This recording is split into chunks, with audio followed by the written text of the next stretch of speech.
Երևանի ազգային արխիվի երկրորդ հարկի վերջին սենյակում, որը տասնյակ տարիներ փակ էր հանրության համար,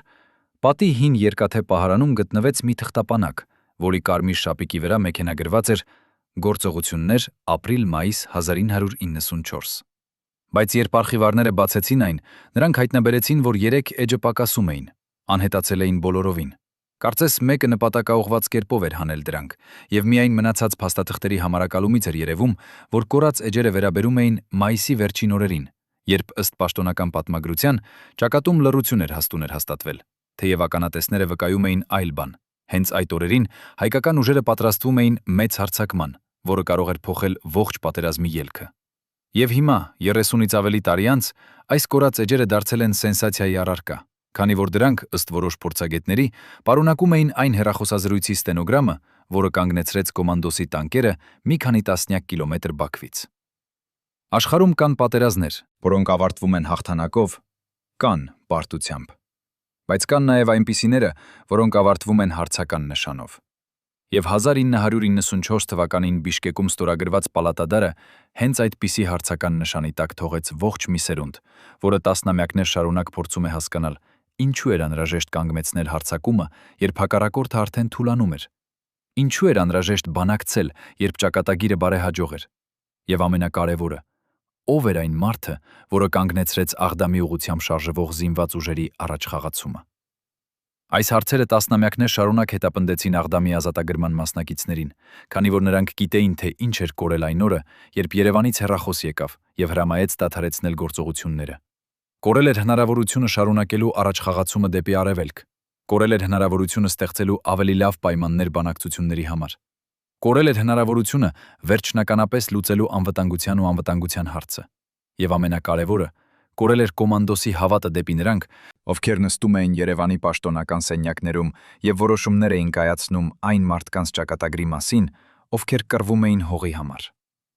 Արկադի Տեր-Թադևոսյանը, որին բոլորը ճանաչում էին կոմանդոս անունով, 1994 թվականի գարնանը 54 տարեկան էր,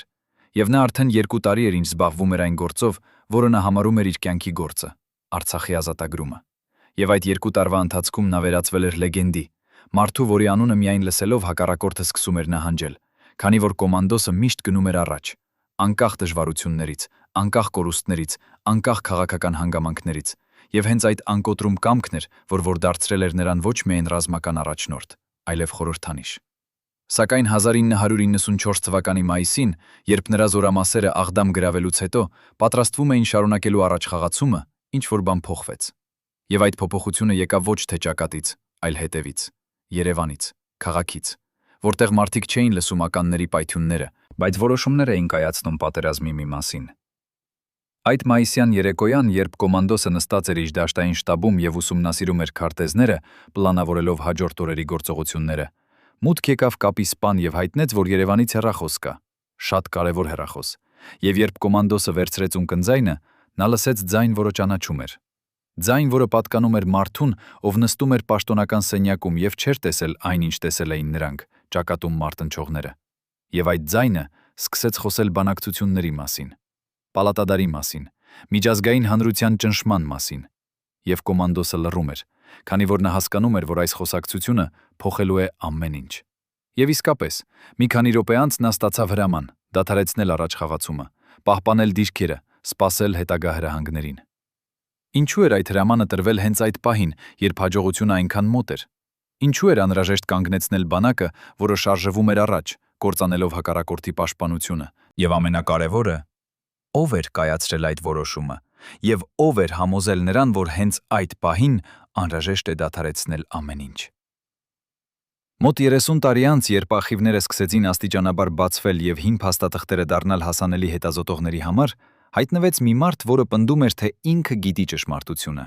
եւ այդ մարդը Վահե Գրիգորյանն էր, որը 1994 թվականին աշխատում էր Պաշտպանության նախարարության շտաբում որպես վերլուծաբան եւ ներկա էր գտնվել շատ կարևոր հանդիպումների ժամանակ։ Եվ հիմա, առաջին անգամ վերջին 30 տարվա ընթացքում նա համաձայնեց տալ մանրամասն հարցազրույց, քանի որ ինչպես ինքը բացատրեց, գիտակցում էր, որ լռությունը դարձել է ավելի վտանգավոր, քան խոսելը, եւ մարդիկ իրավունք ունեին իմանալու, թե ինչ էր իսկապես տեղի ունեցել այդ որոշիչ օրերին, երբ պատերազմի ճակատագիրը որոշվում էր ոչ թե ճակատում, այլ Երևանի պաշտոնական սենյակներում։ Վահե Գրիգորյանը 55 տարեկան մարդ է, որը տարիների ընթացքում փորձել է ապրել հանգիստ կյանք, հեռու քաղաքականությունից, բայց 1994 թվականի հիշողությունները երբեք չեն թողել նրան։ Եվ երբ մենք նստեցինք նրա հետ Երևանի մի հանգիստ սրճարանում, հեռու աղմուկից, նա սկսեց պատմել այն, ինչ տասնամյակներ շարունակ պահել էր իր մեջ։ Այդ մայիսյան օրերին շտաբում տիրում էր տարօրինակ մթնոլորտ, քանի որ բոլորը հասկանում էին, որ ճակատից գալիս են լավ լուրեր։ Աղդամը գրավված է, հակառակորդը նահանջում է, կոմանդոսը պատրաստվում է շարունակելու առաջ խաղացումը, բայց միաժամանակ էլ ոմանք սկսեցին խոսել այն մասին, որ անհրաժեշտ է դադարեցնել գործողությունները, որ միջազգային հանրությունը ճնշում է գործադրում, որ անհրաժեշտ է նստել բանակցությունների սեղանի շուրջ, եւ ես տեսնում էի, թե ինչպես այդ երկու դիրքավորումները բախվում էին միմյանց։ Մի կողմից էին նրանք, ովքեր ցանկանում էին շարունակել մինչև վերջ, մյուս կողմից էին նրանք, ովքեր վախենում էին, որ շատ հեռու գնալը կարող է հանգեցնել միջազգային միջամտության, եւ ես գիտեի, որ այդ բանավեճում վերջնական որոշումը պետք է կայացներ շատ բարձր մակարդակում։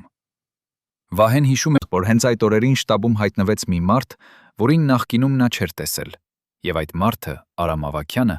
ներկայացվեց որպես հատուկ խորհրդատու, որը եկել էր Մոսկվայից եւ ուներ լայն կապեր միջազգային շրջանակներում, եւ Արամը սկսեց մասնակցել բոլոր կարևոր հանդիպումներին,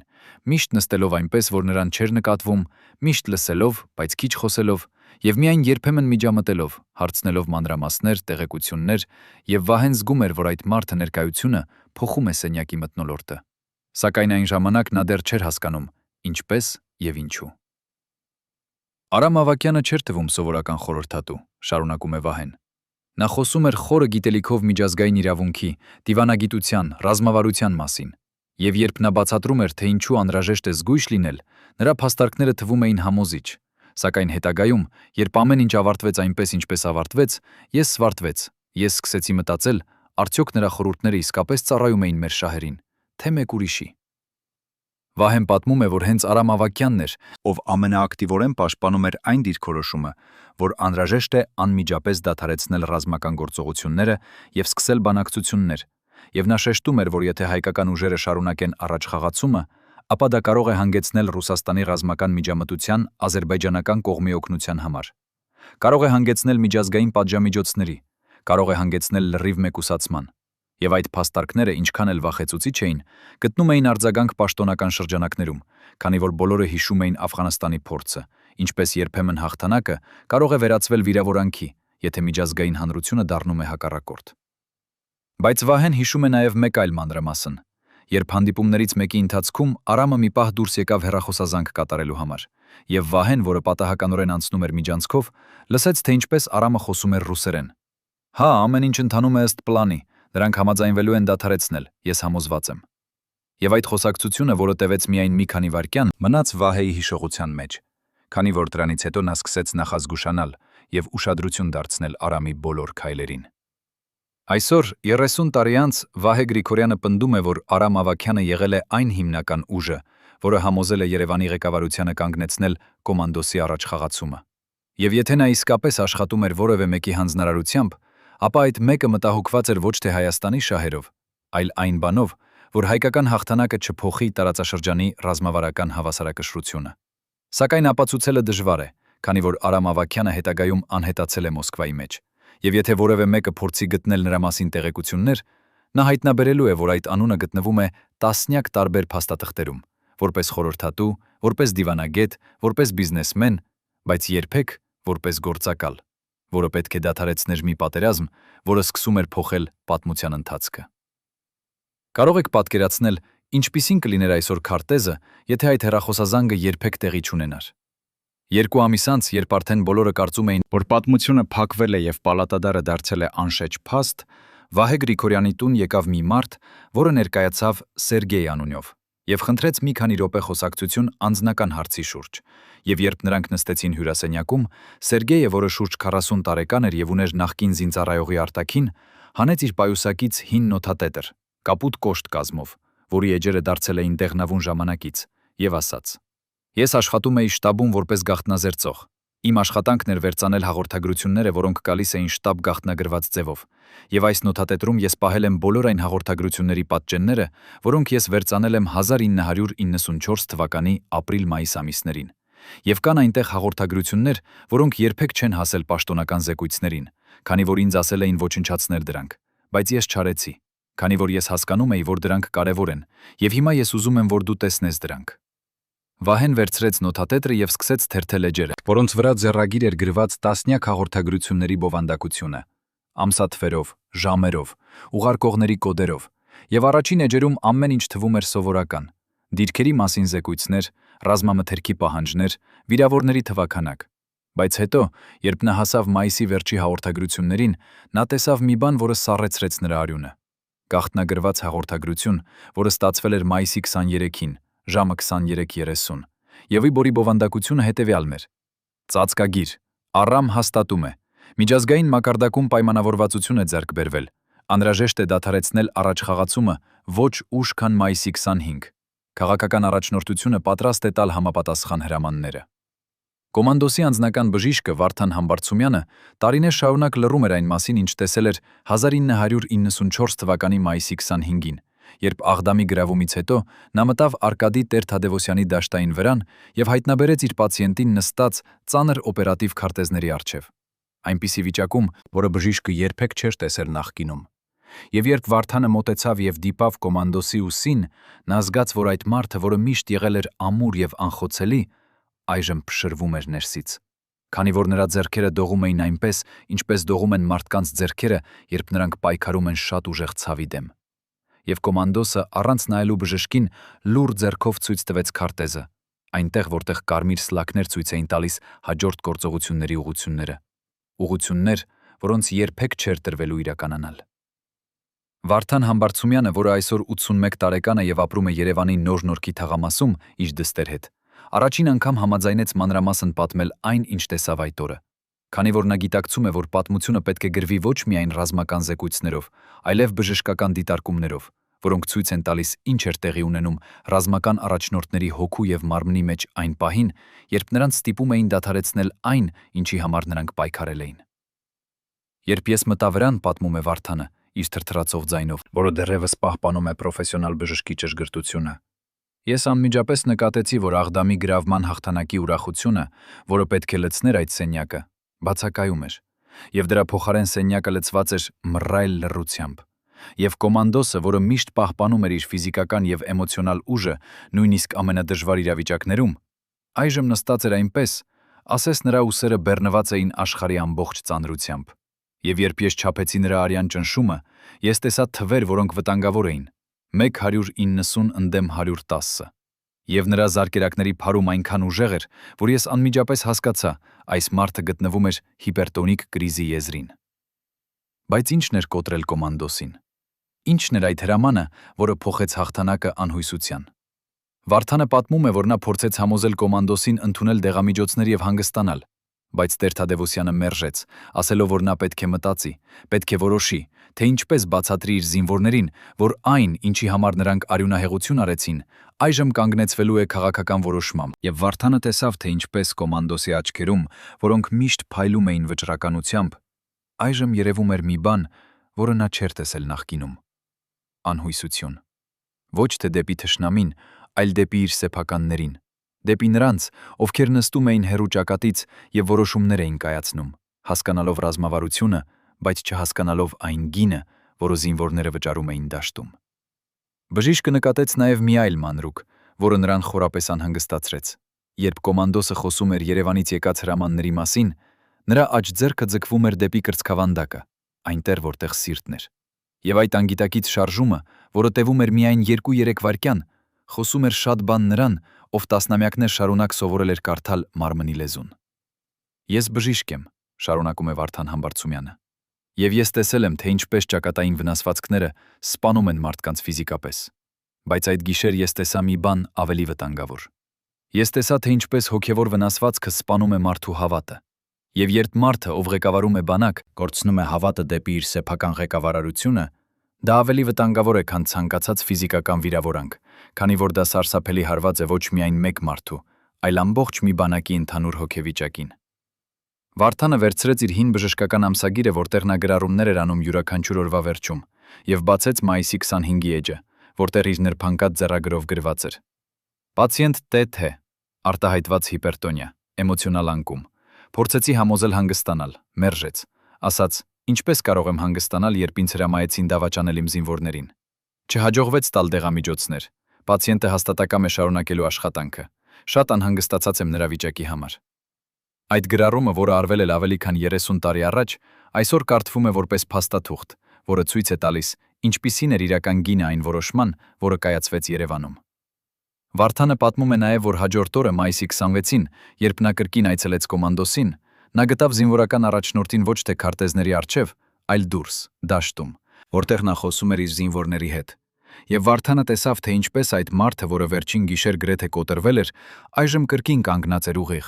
խոսելով զինվորներին այնպիսի հաստատակամությամբ, որը թաքցնում էր իր ներքին ցավը։ Բայց Վարդանը, որը ճանաչում էր կոմանդոսի յուրաքանչյուր շարժումը, տեսավ, որ այդ հաստատակամության ետևում կար մի բան կոտրված, մի բան, որը երբեք լիովին չէր վերականգնվելու։ Այդ պահից սկսած, ասում է Վարդանը, ես տեսա, թե ինչպես կոմանդոսի հարաբերությունները Երևանի ղեկավարության հետ փոխվեցին։ Նա շարունակեց ծառայել, շարունակեց կատարել հրամանները, բայց այն անվերապահ հավատը, որն առկա էր նախկինում, այլևս չկար։ Եվ ես որպես բժիշկ գիտեի, որ այդպիսի ներքին կոտրվածքները երբեմն ավելի երկարատև են, քան ցանկացած ֆիզիկական վնասվածք։ Բայց մի մարդ գիտեր, որ ինչ-որ բան ահավոր էր գալու, մինչև դեռ դա տեղի ունենար։ Նունե Հարությունյանը, 110 տարեկան ծերունի, ով ապրում է Ստեփանակերտի Թումանյան փողոցի հին տնում, տարիներ շարունակ պահել էր իր մեջ մի տեսիլ, որը տեսել էր 1994 թվականի մայիսի 24-ի գիշերը։ Մայիսի 24-ի գիշերը, ասում է նա, նստած իր հին փայտե աթոռում, շրջապատված հազարավոր գրքերով և լուսանկարներով, ես տեսա երազ, որը չէր նման սովորական երազի։ Դա էր տեսիլ։ Եվ այդ տեսիլում ես տեսա մեծ զորքեր, որոնք շարժվում էին դեպի արևելք, եւ այդ զորքերը ղեկավարում էր մի մարդ, որի դեմքը ես ճանաչեցի։ Դա կոմանդոսն էր։ Բայց հետո հանկարծ երկինքը ծածկվեց սև ամպերով, եւ ես տեսա մի մարդ, որը կանգնած էր հեռվից, ձեռքում պահելով սև հեռախոս։ Եվ այդ հեռախոսից դուրս էր գալիս մոխրագույն ծուխ, որը տարածվում էր դաշտի վրայով, եւ ամեն տեղ, ուր հասնում էր դա, այնտեղ ամեն ինչ կանգնում էր, սառում էր, եւ ես լսեցի ձայն. կանգ, կանգ, չես կարող շարունակել։ Հաջորդ օրը, երբ նա լսեց, որ կոմանդոսին հեռախոսով հրամայել էին դադարեցնել առաջխաղացումը, Նունեն հասկացավ, իր տեսիլը եղել էր ազդարար։ Սև հեռախոսը, որը կտրեց հաղթանակակի ճանապարհը, հենց այն էր, ինչ նա տեսել էր մայթի երկնքում։ Բայց կա մեկ ուրիշ մարդ, որի վկայությունը հնարավոր է ամենակարևորն է այս ողջ պատմության մեջ։ Եվ այդ մարդը Գևորգ Մարտիրոսյանն է, նախկին կապի սպա, ով 1994 թվականի մայիսի 25-ին հենց ինքն էր, ով բերեց այն հեռախոսային զանգը կոմանդոսին։ Զանգը, որը փոխեց ամեն ինչ։ Եվ Գևորգը 31 տարի լռել է այն մասին, ինչ լսեց այդ զրույցի ընթացքում, քանի որ նա վախենում էր, որ իր խոսքերը կմեկնաբանվեն որպես դավաճանություն։ Բայց այժմ, երբ նա 65 տարեկան է եւ ապրում է Գորիսում, աշխատելով դպրոցական ուսուցիչ, նա զգում է, որ ժամանակը եկել է խոսելու, քանի որ լռությունը դարձել է ավելի ծանր, քան խոսելու հնարավոր հետևանքները։ Մենք հանդիպեցինք Գևորգ Մարտիրոսյանի հետ Գորիսի իր փոքրիկ բնակարանում երեկոյան ժամերին, երբ քաղաքը արդեն ծածկված էր մդեն ծածկված էր մութով։ Եվ երբ նա սկսեց պատմել, նրա ձայնը դողում էր ոչ թե ֆիզիկական թուլությունից, այլ էմոցիոնալ լարվածությունից, քանի որ այս խոսակցությունը նրա համար էր մի բան, որը նա մտածել էր տասնամյակներ շարունակ։ Մայիսի 25-ի երեկոյան, սկսեց Գևորգը, նստելով մեզ հանդիման եւ ուղիղ նայելով մեր աչքերին, ես աշխատում էի կապի կետում, որը գտնվում էր կոմանդոսի շտաբից մոտավորապես 300 մետր հեռավորության վրա։ Եվ ժամը մոտավորապես 21:30-ին մենք ստացանք ազդանշան, որ Երևանից կարևոր զանգ էր գալիս կոմանդոսին։ Եվ ըստ արձանագրության, ես պարտավոր էի անմիջապես տեղեկացնել նրան։ Եվ ես վազեցի դեպի շտաբի վրան, տանելով դյուրակիր հեռախոս, քանի որ այդ ժամանակ դաշտային կապի համար մենք օգտագործում էինք հին սովետական ռադիոկայանները, որոնք ծանր էին, բայց հուսալի։ Եվ երբ ես մտա վրան, կոմանդոսը նստած էր քարտեզների առջև, շրջապատված իր սպաների, եւ նրանց դեմքերը լի էին հաղթանակի ուրախությամբ, քանի որ աղդամը գրավվել էր միայն քանի ժամ առաջ, եւ ես զգացի, որ այս զանգը կարող է փոխել այդ ամբողջ մթնոլորտը, թեև ես չգիտեի դեռ ինչպես։ Գևորգը պատմում է, որ կոմանդոսը վերցրեց հեռախոսը եւ սկսեց լսել։ Եվ Գևորգը, ով կանգնած էր մոտակայքում, սպասելով հեռախոսը վերցնելու, տեսա, թե ինչպես Տեր Թադևոսյանի դեմքը փոխվում էր յուրաքանչյուր վայրկյամի հետ, հաղթանակի ուրախությունից դեպի շփոթություն, ապա դեպի անհավատություն, ապա դեպի բարկություն եւ վերջապես դեպի անհույսություն։ Եվ թեև Գևորգը չէր լսում ճիշտ այն, ինչ ասվում էր հեռախոսի մյուս ծայրում, նա լսում էր կոմանդոսի պատասխանները, պատասխաններ, որոնք խոսում էին իրենց իսկ մասին։ Բայց մենք հենց նոր գրավեցինք Աղդամը, ասաց կոմանդոսը։ Մեր զինվորները պատրաստ են շարունակելու։ Ապա լռություն, երկար լռություն։ Եվ հետո հասկանում եմ։ Ապա բայց դուք գիտեք, թե ինչ գնով մենք հասանք այստեղ։ Ապա կրկին լռություն եւ վերջում այո, կատարելու եմ հրամանը։ Եվ երբ կոմանդոսը վերադարձրեց հեռախոսը Գևորգին, նրա ձեռքերը դողում էին, եւ Գևորգը տեսավ, որ այդ մարդը, որը միշտ եղել էր անխոնջ, այժմ նայում էր այնպես, ասես նրա հոգին հանկարծ ծանրացել էր բեռով, որը նա չէր կարող կրել։ Այդ գիշերը, շարունակում է Գևորգը, իսկ ձայնը դեռևս դողալով այդ հիշողությունից, ես մնացի շտաբի մոտ, քանի որ կարող էր անհրաժեշտ լինել լրացուցիչ կապը, եւ ես տեսա, թե ինչպես կոմանդոսը մենակ նստեց իր սեղանի մոտ, նայելով քարտեզներին, այն քարտեզներին, որոնք ցույց էին տալիս ճանապարհներ, որոնց երբեք չէր թույլատրվելու ընթանալ։ Եվ ես տեսա, թե ինչպես նա վերցրեց մատիտը եւ սկսեց դանդաղորեն, շատ դանդաղորեն ջնջել կարմիր սլաքները, որոնք ցույց էին տալիս հաջորդ հարձակման ուղղությունները։ Եվ այդ շարժումը, այդ պարզ ֆիզիկական շարժումը, ջնջել քարտեզից սլաքները, որոնք ներկայացնում էին հույսերը, ռազմավարությունը, հաղթանակը, դա էր ամենատառապալի բանը, որ ես երբևէ տեսել եմ ճակատում, քանի որ դա ջնջում էր ոչ միայն սլաքները, այլև ապագան, որի համար մարդիկ մեռել էին այդ դաշտերում։ Գևորգ Մարտիրոսյանը դադարեց խոսել, եւ սենյակում հաստատվեց լռություն։ Լռություն, որը կշռում էր 31 տարվա ծանրությամբ, եւ մենք գիտեինք, որ այդ լռությունը պարունակում էր պատասխանը հարցին, որը տասնամյակներ շարունակ մարդիկ խուսափել են տալուց։ Ինչ իսկապես տեղի ունեցավ 1994 թվականի մայիսի 25-ին,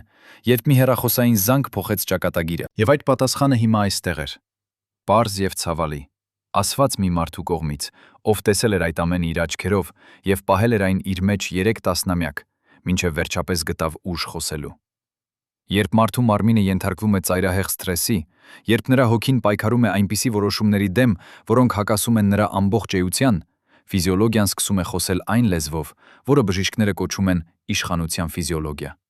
Երևույթ, երբ մարդը, ով տասնամյակներ շարունակ վերահսկել է իր էմոցիաները, հանկարծ սկսում է կորցնել այդ վերահսկումը ոչ թե հորահսկումը, ոչ թե հոգեբանական, այլ կենսաբանական մակարդակում։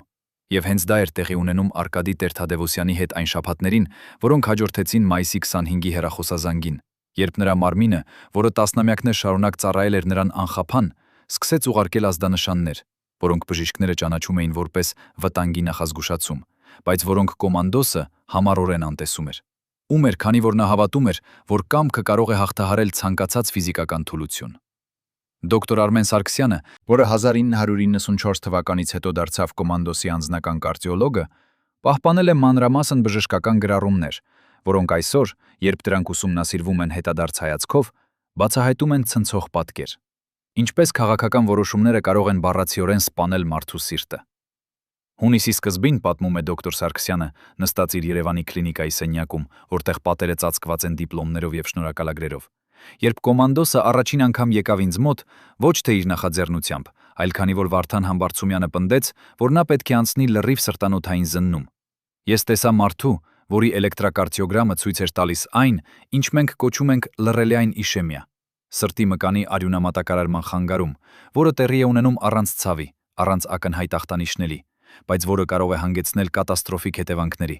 Եվ երբ ես ցույց տվեցի նրան այդ էկգի ժապավենը եւ բացատրեցի, թե ինչ է դա նշանակում, նա նայեց ինձ եւ ասաց. «Դոկտոր, իմ սիրտը կոտրվել է ոչ թե բժշկական պատճառներով»։ Դոկտոր Սարգսյանը բացեց իր հին արխիվը եւ հանեց թղթապանակ, որի վրա գրված էր «Պացիենտ ՏԹ, հունիսից մինչև դեկտեմբեր 1994» եւ սկսեց ցույց տալ մեզ էլեկտրակարդիոգրամների շարք, որոնք վերցված էին տարբեր ամիսներին, եւ նույնիսկ մեզ, ոչ բժիշկներիս էր հասկանալի, որ այդ գծագրերը ցույց էին տալիս աստիճանական վատթարացում, հունիսի համեմատաբար կայուն ռիթմից մինչև դեկտեմբերի անկանոն, սպառնալից տատանումները։ Տեսեք այստեղ, ասաց դոկտորը, ցույց տալով հունիսի 12-ի EKG-ն։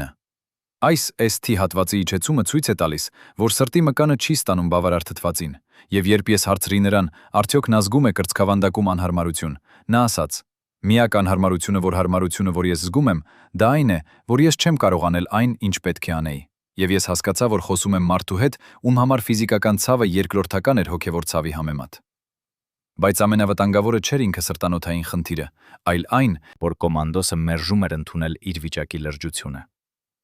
Դոկտոր Սարգսյանը պատմում է, որ նա բազմիցս փորձեց համոզել Տեր Թադևոսյանին, որ անհրաժեշտ է հանգիստ, անհրաժեշտ է դեղամիջոցներ, անհրաժեշտ է նվազեցնել սթրեսը, բայց կոմանդոսը յուրաքանչյուր անգամ պատասխանում էր, որ նա չի կարող հանգստանալ, երբ նրա զինվորները դեռ ճակատում են, չի կարող ընդունել դեղեր, որոնք կթուլացնեն նրա մտավոր պարզությունը, չի կարող նվազեցնել սթրեսը, երբ ամեն օր նա պետք է ապրի այն գիտակցությամբ, որ հնարավորությունը կորել է։ Օգոստոսի վերջին, շարունակում է դոկտորը, երբ նա կրկին եկավ զննման, նրա արյան ճնշումը հասել էր 210 ընդդեմ 120-ի, եւ ես նրան ուղղակի ասացի. եթե դուք չդադարեցնեք այս տեմպերը, ձեր սիրտը կդադարեցնի ձեզ։ Բայց նա միայն ժպտաց, դառն ժպիտով, իտով, եւ ասաց. դոկտոր, կան բաներ, որոնք ավելի վատ են, քան սրտի կանգը։ Ինչպես կարող է մարդու մարմինը արձագանքել այն իրավիճակին, երբ նրա կյանքի գործը, նրա նպատակը, նրա իմաստը հանկարծ կտրվում է քաղաքական որոշմամբ։ Դոկտոր Սարգսյանը բացատրում է, որ բժշկական գրականության մեջ կա երևույթ, որը կոչվում է կոտրված սրտի սինդրոմ կամ տակոցուբո կարդիոմիոպաթիա, երբ ծայրահեղ էմոցիոնալ սթրեսը հանգեցնում է սրտի մկանի ժամանակավոր թուլացման, եւ թեև կոմանդոսի դեպքում դա չէր դասական տակոցուբո, բայց ախտանիշները նման էին. սրտի ֆունկցիայի աստիճանական վատ թարացում, որը կապված էր ոչ թե անոթների փակման, այլ հոգեեմոցիոնալ գործոնների հետ։ Մենք բժիշկները, ասում է դոկտոր Սարգսյանը, սովորել ենք բուժել սրտի ֆիզիկական հիվանդությունները, անոթների փակումը, արիթմիաները, սրտի անբավարարությունը, բայց մենք դեռ չենք սովորել բուժել այն վնասը, որը հասցվում է սրտին, երբ մարդը ստիպված է ապրել այն գիտակցությամբ, որ նրան դավաճանել են իր սեփականները։ Դոկտոր Սարգսյանի արխիվում կա նաև մեկ այլ փաստաթուղթ, որը նա երկար ժամանակ չցուցադրեց ոչ ոքի. կոմանդոսի անձնական նամակը, որը գրված էր սեպտեմբերի վերջին, երբ նրա առողջական վիճակը հատկապես վատ թարացել էր։ Այդ նամակում, որը գրված է Տեր Թադևոսյանի բնորոշ հստակ ձեռագրով, կա մի պարբերություն, որը կարդալիս դժվար է զսպել արցունքները։ Դոկտոր Սարգսյան, դուք ինձ ասում եք, որ իմ սիրտը թուլանում է, եւ ես ձեզ հավատում եմ, քանի որ դուք պրոֆեսիոնալ եք, բայց ես ուզում եմ, որ դուք հասկանաք, իմ սիրտը սկսեց թուլանալ ոչ թե հունիսին, երբ դուք առաջին անգամ տեսաք EKG-ի փոփոխությունները, այլ մայիսի 25-ին, երբ ես լսեցի այն ձայնը հեռախոսում, որը ասաց ինձ. «Դադարեցրու»։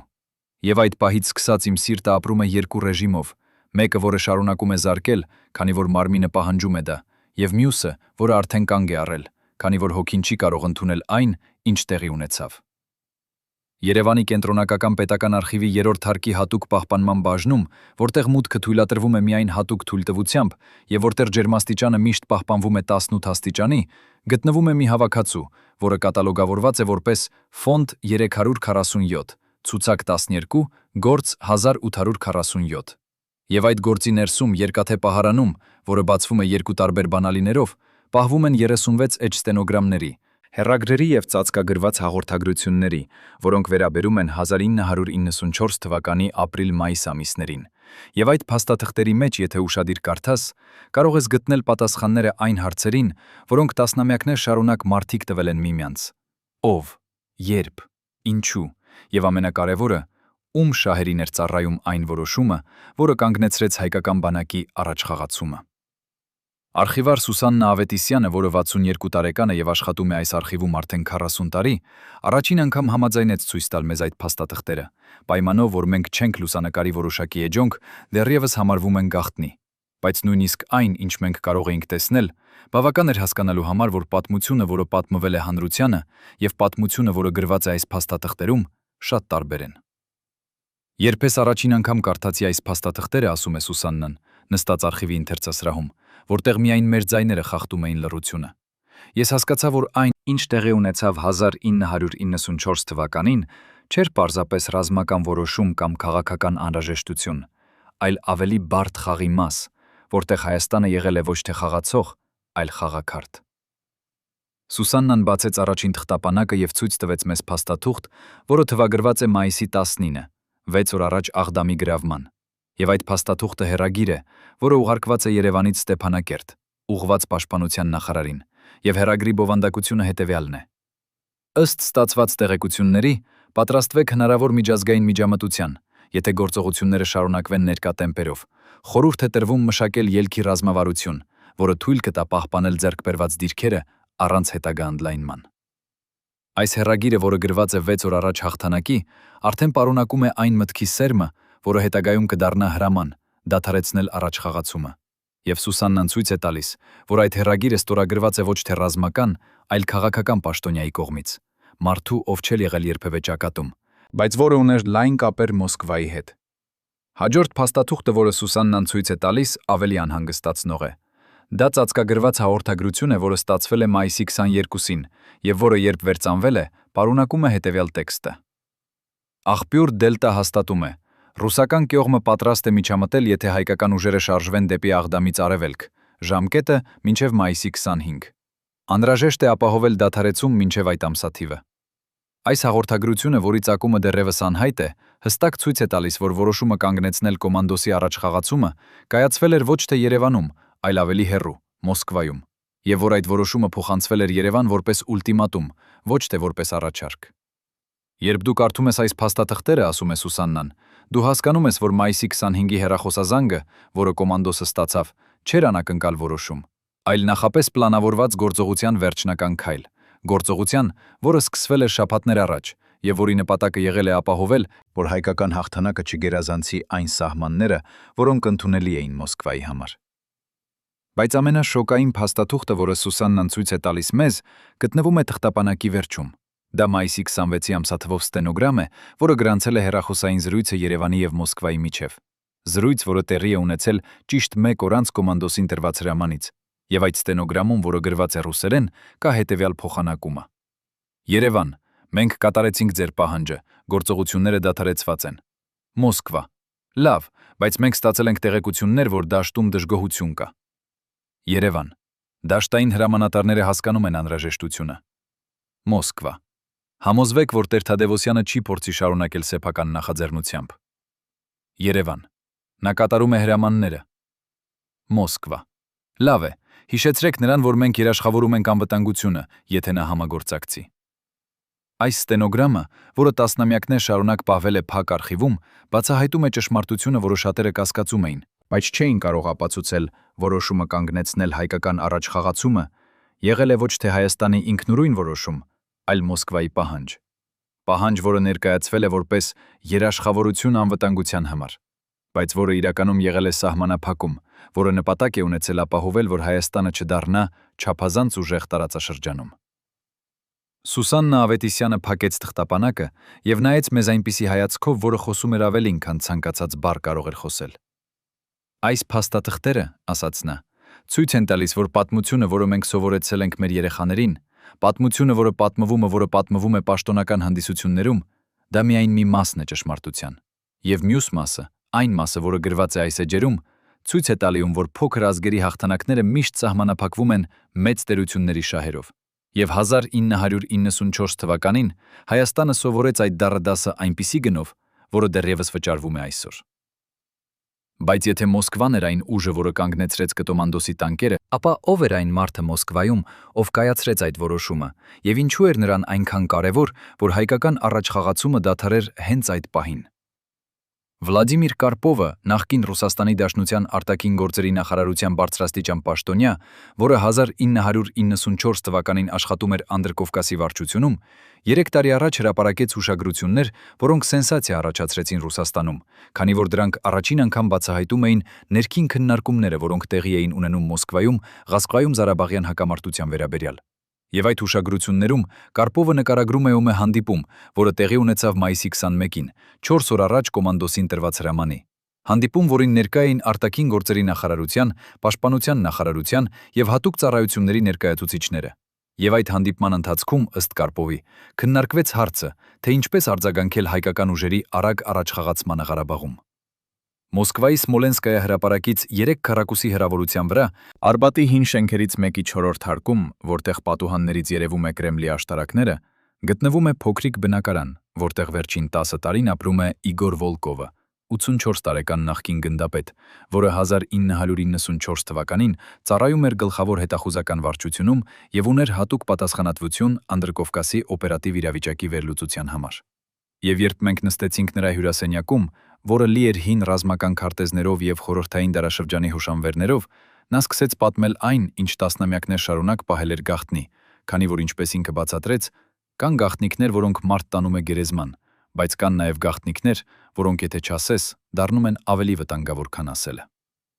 Իգոր Վոլկովը հիշում է մայիսի 19-ը, այն օրը, երբ գլխավոր հետախուզական վարչության վերլուծական բաժինը ստացավ հատուկ հանձնարարություն պատրաստել հաշվետվություն հայկական ուժերի առաջխաղացման հնարավոր սցենարների մասին, եթե Աղդամը գրավվեր, եւ Վոլկովը, որ այդ ժամանակ գնդապետի կոչում ուներ եւ համարվում էր Անդրկովկասի հարցերի մասնագետ, ղեկավարեց այդ վերլուծական խումբը, որը 3 օրվա ընթացքում պատրաստեց մանրամասն զեկույց, 26 էջ, որտեղ նկարագրված էին 3 հիմնական սցենարներ։ Առաջին սցենարը, պատմում է Վոլկովը, վերցնելով իր հին նոթատետրը, որտեղ նա պահպանել է այդ զեկույցի պատճենը, ենթադրում էր, որ հայկական ուժերը Աղդամ գրավելուց հետո կդադարեցնեն առաջխաղացումը եւ կսպասեն բանակցություններին։ Այս սցենարը մենք գնահատեցինք որպես 20% հավանական, քանի որ դաշտային հրամանատարները, հատկապես Տեր Թադևոսյանը, ցույց էին տվել, որ նրանք միտված են օգտվելու ռազմական առավելությունից։ Երկրորդ սցենարը, որը Վոլկովի խումբը համարում էր ավելի հավանական, 60%, ենթադրում էր, որ հայկական ուժերը կշարունակեին առաջխաղացումը դեպի Ֆիզուլը եւ Ջաբրայիլ, ստեղծելով ավելի լայն անվտանգության գոտի Ստեփանակերտի շուրջը։ Եվ այս սցենարը, ըստ զեկույցի, կարող էր իրականանալ 2-3 շաբաթվա ընթացքում, եթե ադրբեջանական կողմը չստանար արտաքին ռազմական օգնություն։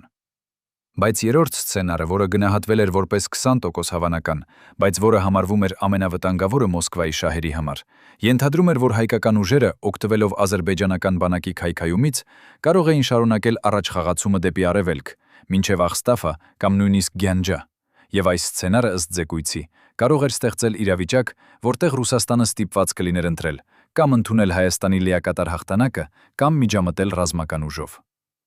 Երբ մենք ներկայացրեցինք այս զեկույցը, շարունակում է Վոլկովը, մայիսի 22-ին այն ընթերցվեց շատ բարձր մակարդակում, եւ հաջորդ օրը, մայիսի 23-ին, մեզ կանչեցին հատուկ հանդիպման, որտեղ ներկայ էին մարդիկ, որոնց անուններն ես չեմ կարող հիշատակել, բայց ովքեր ներկայացնում էին ամենաբարձր մակարդակը, եւ այդ հանդիպման ընթացքում մեզ հարցրին, ինչ կլինի, եթե Տեր Թադևոսյանը որոշի շարունակել առաջխաղացումը անկախ Երևանի հրամաններից, եւ ես պատասխանեցի, որ Տեր Թադևոսյանը կարգապահ զինվորական է, բայց նա նաև մարդ է, ով ունի սեփական տեսլական։ Եվ եթե նա համոզված լինի, որ շարունակելը ճիշտ է, նա կարող է գտնել եղանակներ շրջանցելու պաշտոնական հրամանները։ Այդ պատասխանից հետո, ըստ Վոլկովի, սենյակում տիրեց լռություն, եւ հետո մեկը, ում Վոլկովը նկարագրում է որպես մարդ, որը խոսում է շատ քիչ, բայց երբ խոսում էր, բոլորը լսում էին, ասաց. Ապա մենք պետք է ապահովենք, որ Երևանը հասկանա, շարունակելը անընդունելի է,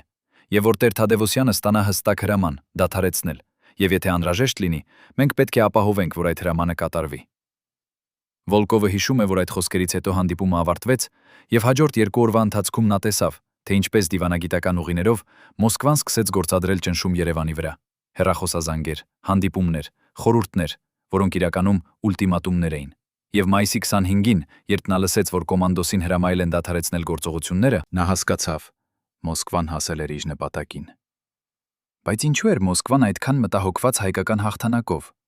Վոլկովը բացատրում է, որ 1994 թվականին Ռուսաստանը դեռ փորձում էր պահպանել իր ազդեցությունը նախկին խորհրդային տարածքում, եւ Անդրկովկասը համարվում էր ռազմավարական տարածաշրջան, որտեղ Մոսկվան ցանկանում էր մնալ որպես միակ արբիտր։ Եվ եթե Հայաստանը լիովին հաղթել Ղարաբաղյան հակամարտությունում առանց Ռուսաստանի միջամտության, դա կնշանակեր, որ փոքր հարևան երկիրը կարող է լուծել իր խնդիրները անկախ Մոսկվայից, եւ դա անընդունելի էր այն մարդկանց համար, ովքեր դեռ երազում էին վերականգնել խորհրդային ազդեցությունը։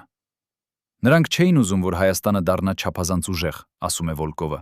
քանի որ ուժեղ Հայաստանը նշանակում էր անկախ Հայաստան, եւ անկախ Հայաստանը նշանակում էր Հայաստան, որը կարող էր ասել ոչ Մոսկվային, եւ դա էր այն, ինչից նրանք վախենում էին ամենից շատ։ Երբ պատմությունը գրվում է, երբ փաստաթղթերը դասավորվում են արխիվներում, երբ վկաները տալիս են իրենց ցուցմունքները, միշտ մնում է մեկ հարց, որը դժվարագույնն է պատասխանելու։ Ինչ կլիներ, եթե այն որոշումը չկայացվեր, եթե այն հեռախոսազանգը չլիներ, եթե կոմանդոսին թույլ տրվեր շարունակել այն, ինչ նա սկսել էր։ Եվ այս հարցը, որը տասնամյակներ շարունակ հետապնդել է բոլոր նրանց, ովքեր ապրել են այդ իրադարձությունները, այսօր ունի պատասխան։ Ոչ թե վերջնական, ոչ թե անվիճելի, այլ պատասխան, որը հիմնված է ռազմական վերլուծության, ականատեսների վկայությունների եւ այն փաստաթղթերի վրա, որոնք աստիճանաբար դառնում են հասանելի։ Գեներալ Անդրանիկ Կարապետյանը, որը 1994 թվականին ծառայում էր որպես օպերատիվ պլանավորման բաժնի ղեկավար եւ ուներ ուղակի մուտք կոմանդոսի ռազմական պլաններին, պահպանել է քարտեզներ եւ փաստաթղթեր, որոնք ցույց են տալիս, ինչ էր պլանավորվում մայիսի վերջից հետո, եթե առաջխաղացումը շարունակվեր։ Եվ երբ մենք հանդիպեցինք նրա հետ Երևանում, նա բացեց այդ քարտեզները եւ սկսեց բացատրել այն ռազմավարությունը, որը երբեք չիրականացավ։ Մայիսի 26-ից սկսած, ասում է գեներալ Կարապետյանը, ցույց տալով քարտեզի վրա կարմիր սլաքները, որոնք նշված են օպերացիա Արարատ անվանումով, մենք պլանավորում էինք 3 փուլ։ Առաջին փուլը, որը պետք է տևեր 1 շաբաթ, ենթադրում էր Ֆիզուլիի գրավումը, որը կապահովեր հարավային ուղղությունը։ Երկրորդ փուլը, որը պետք է տևեր 2 շաբաթ, ենթադրում էր Ջաբրայիլի եւ Զանգելանի գրավումը, որը կկտրեր Նախիջևանի հետ կապը։ Եվ երրորդ փուլը, որը ամենադժվարն էր, ենթադրում էր առաջխաղացում դեպի Բարդաթարթար գիծը, որը կստեղծեր ռազմավարական խորություն եւ կապահովեր, որ Ստեփանակերտը երբեք այլևս չլիներ սպառնալիքի տակ։ Այս պլանը, որը մշակվել էր կոմանդոսի անմիջական մասնակցությամբ, հիմնված էր ոչ թե ֆանտազիայի, այլ իրական ռազմական գնահատականի վրա։ Հայկական ուժերը այդ պահին ունեին մոտավորապես 12000 կազմակերպված զինվորներ, ովքեր փորձառություն ունեին 2 տարվա մարտերից, ունեին բարձր մորալ Արդամի հաղթանակից հետո, եւ ամենակարևորը, ունեին հրամանատար, ում նրանք հավատում էին անվերապահ։ Մինչդեռ ազերբայջանական ուժերը, ըստ հետախուզական տվյալների, գտնվում էին քայքայման վիճակում։ Զորամասերը լքում էին դիրքերը, հրամանատարական շղթան խզվել էր, եւ քաղաքական ղեկավարությունը Բաքվում գտնվում էր ճգնաժամի մեջ։ Մենք գնահատում էինք, շարունակում է գեներալ Կարապետյանը, որ եթե մեզ թույլ տրվեր շարունակել, մենք կարող էինք իրականացնել առաջին 2 փուլերը առավելագույնը 3 շաբաթում, եւ երրորդ փուլը, թեև ավելի դժվար, կարող էր իրականացվել մինչև օգոստոսի վերջը, եւ դա կնշանակեր, որ մենք կստեղծեինք իրավիճակ, որտեղ բանակցությունները կանցնեին ամբողջովին այլ պայմաններում։ Ոչ թե մենք խնդրելով անվտանգություն, այլ մենք առաջարկելով խաղաղություն մեր պայմաններով։ Բայց այդ պլանը երբեք չիրականացավ, եւ գեներալ Կարապետյանը հիշում է այն օրը, երբ նրան ասացին, որ օպերացիա Արարատը չեղարկվել է։ Մայիսի 26-ի առավոտյան, ասում է նա, իր ձայնը դեռևս լի հիասթափությամբ 30 տարի անց։ Երբ ես եկա շտաբ եւ տեսա, որ քարտեզները, որոնց վրա մենք աշխատել էինք շաբաթներ շարունակ, հավաքված են եւ դրված արկղի մեջ, ես հասկացա, որ ինչ-որ բան տեղի է ունեցել։ Եվ երբ կոմանդոսը ասաց ինձ. «Անդրանիկ, մենք չենք շարունակելու, Երևանը որոշել է դադարեցնել», ես զգացի, ասես հողը բացվեց իմ ոտքերի տակ, քանի որ ես գիտեի, թե ինչ էինք կորցնում։ Մենք կորցնում էինք ոչ միայն ռազմավարական առավելությունը, ոչ միայն հնարավորությունը ավարտել պատերազմը մեր պայմաններով, այլև մենք կորցնում էինք այն հավատը, որ փոքր ազգը կարող է որոշել իր սեփական ճակատագիրը։ Գեներալ Կարապետյանը ցույց է տալիս մեկ այլ փաստաթուղթ, որը նա պահպանել է այդ բոլոր տարիների ընթացքում։ Դա հուշագրություն է, որը նա գրել էր հունիսի 2-ին, երբ արդեն պարզ էր, որ առաջխաղացումը չի վերսկսվելու։ Եվ այդ հուշագրության վերջում կա պարբերություն, որը կարդալիս դժվար է չզգալ ցավը, որը գրել է այն մարդը։ Ռազմական տեսանկյունից մայիսի 25-ի որոշումը դադարեցնել գործողությունները եղել է ռազմավարական սխալ, որը մեզ զրկել է հաղթանակից, որը մեր ձեռքում էր։ Բայց ավելի վատ է այն, որ այդ որոշումը ցույց տվեց մեր զինվորներին, որ նրանց զոհողությունները կարող են անարժեք դառնալ քաղաքական որոշումներով։ Եվ այդ դասը, որը մենք սովորեցինք 1994 թվականին, դա դաս է, որը կմնանա մեզ հետ երկար տարիներ։ Կոմանդոսի վերջին տարիները, նախքան նա մահանար 2002-ին, լի էին լռությամբ։ Լռություն այն մասին, ինչ տեղի ունեցավ 1994 թվականին։ Լռություն այն մասին, թե ինչ զգաց նա, երբ նրան հրամայեցին դադարեցնել։ Լռություն այն մասին, թե ինչպես ապրեց նա այն տարիներին, երբ գիտեր, որ հնարավորությունը կորել էր, եւ այդ լռությունը, որը շատերը մեկնաբանեցին որպես հպարտություն կամ կարգապահություն, իրականում եղել է ավելի խորը բան։ Դա եղել է ցավ, որը չէր կարող արտահայտվել բառերով, քանի որ ինչպես կարող ես բառերով նկարագրել այն զգացումը, երբ քեզ ասում են «դադարիր», երբ դու գիտես, որ կարող ես շարունակել, երբ դու տեսնում ես ճանապարհը դեպի հաղթանակ, բայց քեզ արգելում են քայլել այդ ճանապարհով։ Սամվել Բաբայանը, որը ծառայել է կոմանդոսի հետ տարիներ շարունակ եւ ով համարվում էր նրա ամենամոտ մարդկանցից մեկը, հիշում է մի զրույց, որը տեղի ունեցավ 2003 թվականի գարնանը, երբ Տեր Թադևոսյանը արդեն հիվանդ էր, բայց դեռ պահպանում էր իր մտավոր պարզությունը։ Մենք նստած էինք նրա տանը, պատմում է Բաբայանը, եւ նա հանկարծ ասաց ինձ. «Սամվել, դու գիտես, թե ինչն է ամենադժվարը ծերանալու մեջ։ Դա ոչ թե ֆիզիկական թուլությունը, ոչ թե հիվանդությունները, այլ այն, որ դու սկսում ես հիշել բոլոր այն պահերը, երբ քեզ չթույլ տվեցին անել այն, ինչ պետք է անեիր, եւ այդ հիշողությունները ավելի ցավոտ են, քան ցանկացած ֆիզիկական ցավ։ Եվ ես հասկացա, որ նա խոսում էր 1994 թվականի մասին, թեև նա երբեք չասաց դա բացահայտ։ Բաբայանը հիշում է նաև, որ կոմանդոսը իր վերջին ամիսներին սկսեց խոսել ավելի բաց այն մասին, թե ինչ զգաց նա այն օրը, երբ ստացավ հրամանը դադարեցնել։ Եվ մի անգամ, երբ նրանք նստած էին միայնակ, Տեր Թադևոսյանը ասաց մի բան, որը Բաբայանը երբեք չի մոռանա։ Գիտես, Սամվել, ամենավատ բանը չէր այն, որ մեզ հրամայեցին դադարեցնել։ Ամենավատ բանը եղավ այն, որ ես պետք է գնայի իմ զինվորների մոտ եւ բացատրեի նրանց, որ այն, ինչի համար նրանք արյունահեղություն արեցին, այժմ բավարար է։ Եվ երբ ես տեսա նրանց աչքերը, երբ ես տեսա այն հիասթափությունը, որը նրանք փորձում էին թաքցնել, ես հասկացա, որ ես դավաճանել եմ նրանց։ Ոչ թե իմ ընտրությամբ, այլ այն մարդկանց ընտրությամբ, ովքեր նստում էին հեռու եւ որոշումներ էին կայացնում, չհասկանալով գինը։ 2002-ի հուլիսի 17-ին, երբ Արկադի Տեր Թադևոսյանը մահացավ Երևանի ռազմական հոսպիտալում 62 տարեկան հասակում, նրա մահվան վկայականում որպես պատճառ նշվեց սրտի անբավարարություն։ Բայց նրանք, ովքեր ճանաչում էին նրան, գիտեին, որ նրա սիրտը կոտրվել էր ոչ թե բժշկական իմաստով, այլ այն իմաստով, որը ավելի խորն է, քան ցանկացած բժշկական ախտորոշում կարող է լինել։ Դոկտոր Արմեն Սարգսյանը, որը բուժում էր կոմանդոսին վերջին տարիներին, ասաց թաղման օրը. «Ես կորցրի պացիենտ, բայց Հայաստանը կորցրեց մարդու, ով կարող էր փոխել պատմությունը, եթե նրան թույլ տրվեր»։ Այսօր, 30 տարի անց այն հեռախոսազանգից, որը կանգնեցրեց կոմանդոսի տանկերը, մենք գիտենք ճշմարտությունը, ոչ թե լրիվ, ոչ թե բոլոր մանրամասներով, բայց բավական, որպեսզի հասկանանք, թե ինչ կորավ այդ օրը։ Կորավ ոչ միայն ռազմավարական առավելությունը, ոչ միայն հնարավորությունը ստեղծել ավելի ապահով սահմաններ, ոչ միայն հնարավորությունը բանակցել ուժեղ դիրքերից։ Կորավ ավելի շատ բան։ Կորավ հավատը, որ փոքր ազգը կարող է որոշել իր սեփական ճակատագիրը։ Կորավ վստահությունը դեպի նրանք, ովքեր պետք է պաշտպանեին ազգային շահերը։ Կորավ այն պարզ ճշմարտությունը, որ հաղթանակը պատկանում է նրանց, ովքեր կռվում են դաշտում, ոչ թե նրանց, ովքեր նստում են հեռավոր սենյակներում եւ որոշումներ են կայացնում այլ մարդկանց շահերի համար։ Եվ այսօր, երբ մենք նայում ենք քարտեզին, երբ տեսնում ենք այն սահմանները, որոնք նկարված են այնտեղ, մենք պետք է հիշենք, որ այդ սահմանները կարող էին լինել այլ, եթե այդ հեռախոսազանգը երբեք տեղի չունենար, եթե կոմանդոսին թույլ տրվեր ավարտել այն, ինչ նա սկսել էր, եթե փոքր ազգի հաղթանակը չսահմանափակվեր մեծ տերությունների վախերով։ Դա է կորած հաղթանակի գինը։ Գին, որը մենք դեռևս վճարում ենք այսօր, 30 տարի անց, եւ որը կշարունակենք վճարել այնքան ժամանակ, քանի դեռ չենք սովորել այն դասը, որը կոմանդոսը սովորեց այն դառն մայիսյան օրերին,